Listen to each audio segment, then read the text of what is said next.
Assalamu alaikum students, welcome to biology with Medico. Today I gonna tell you the questions and answers about chapter number 2, homeostasis. Short answers. Question number 1, why homeostasis is required? Answer: homeostasis is required to maintain a stable internal environment in the body so that cells can function properly and survive. Question number 2, why plants remove liquid water instead of water vapors? Answer: plants remove liquid water via guttation when soil moisture is high and transpiration is low. Example: at night, making root pressure push water out of leaf tips. In contrast, water vapor is removed during transpiration when it's warm and dry. Question number 3, how plants survive in saltish water? Answer: plants that survive in salty water are called halophytes. They survive by using special adaptations like excluding salt at roots, storing salt in vacuoles, or secreting it through glands or their leaves. This helps them avoid salt damage and keep water balanced inside their cells. Question number 4, why skin is considered as excretory organ? Answer: skin is considered an excretory organ because it helps remove waste products like sweat, which contains water, salts, and small amount of urea. Sweat glands plays this role helping the body get rid of excess substances and maintain balance. Question number 5 is, what type of structures are present in dermis to perform different functions? Answer: the dermis has several important structures like blood vessels, nerve endings, sweat glands, sebaceous oil glands, hair follicles, and connective tissue.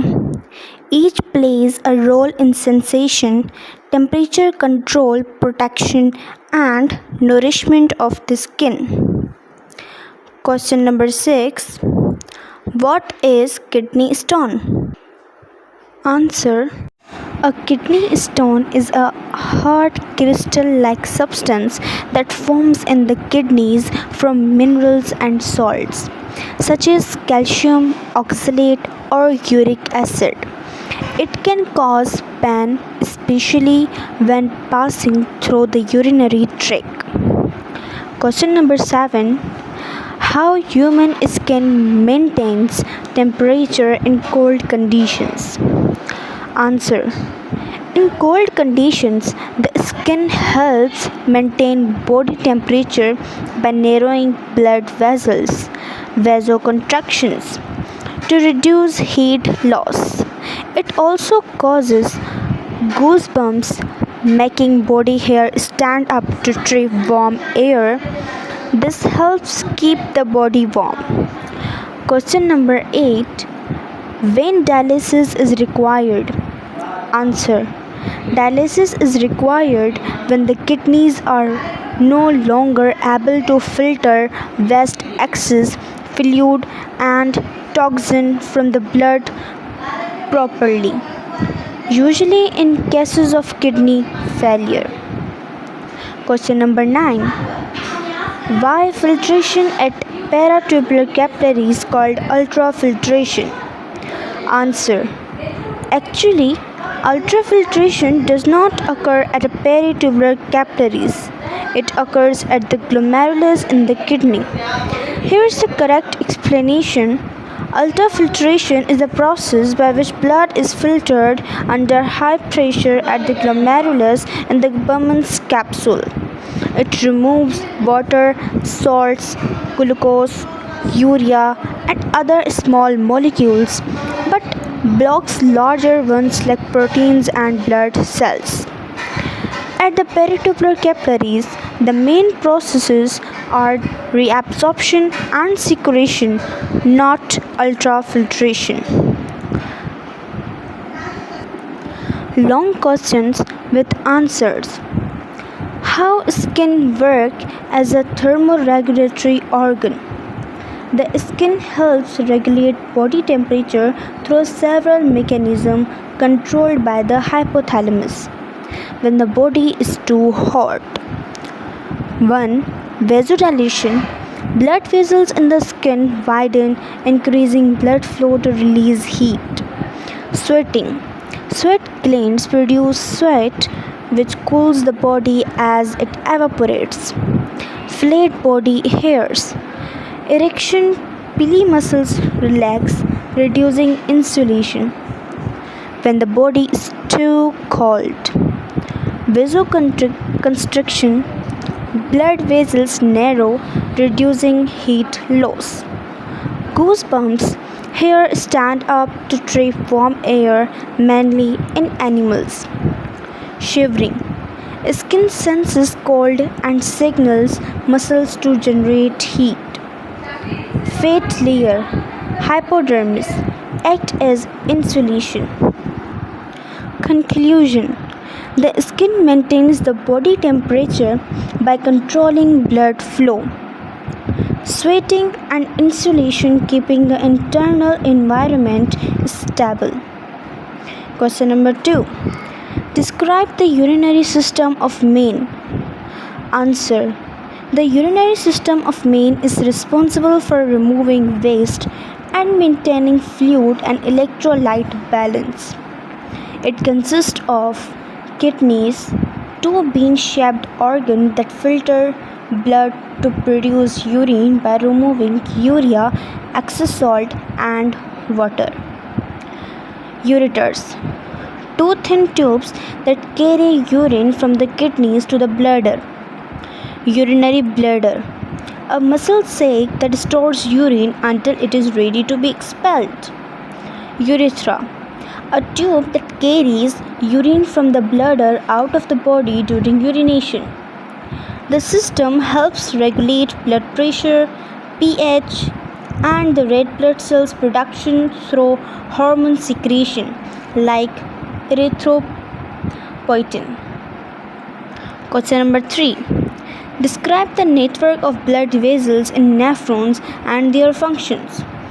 The nephrons has a rich network of blood vessels that play a key role in filtration blood and forming urine.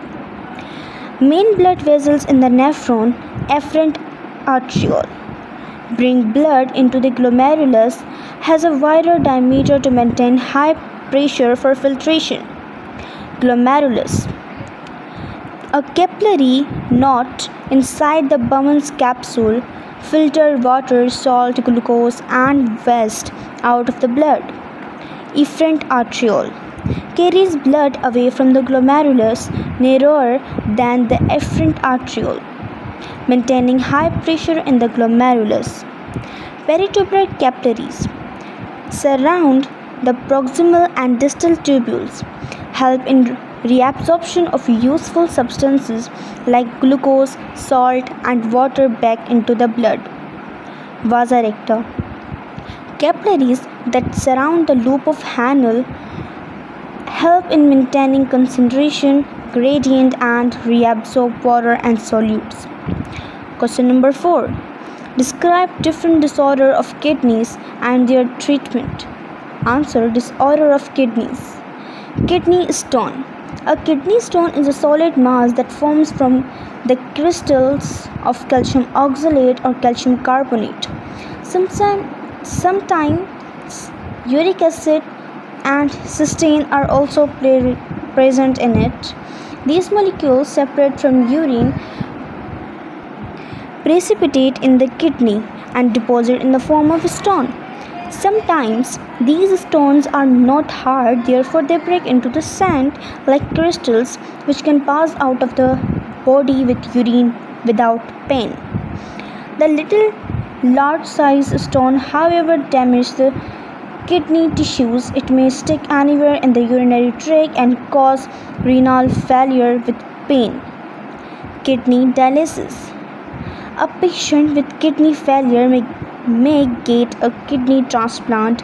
A person with two healthy kidneys will do not donate one kidney and survive with one kidney.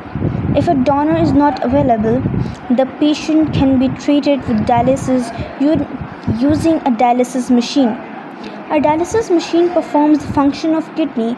It helps to clean the patient's blood from the metabolic waste products and toxins. Treatment of kidney stone and dialysis. If the size of the stone is comparatively small, we can use the technique of lithotripsy to break stone by ultrasonic waves, which are sound waves. The broken rudiments drain out from the kidney with urine. The large stone cannot be broken by the lithotripsy, so it is removed only by the process of renal surgery. The large intake of water is the only measure to the chances of formation of stones in the kidney. For effective dialysis treatment, the patient needs to undergo dialysis 2 to 3 times a week. Each session lasts about 3 to 5 hours depending on the patient's body size and medical conditions. So, this is the end of chapter number 2. I hope you all students understand these questions and answers. Allah Hafiz.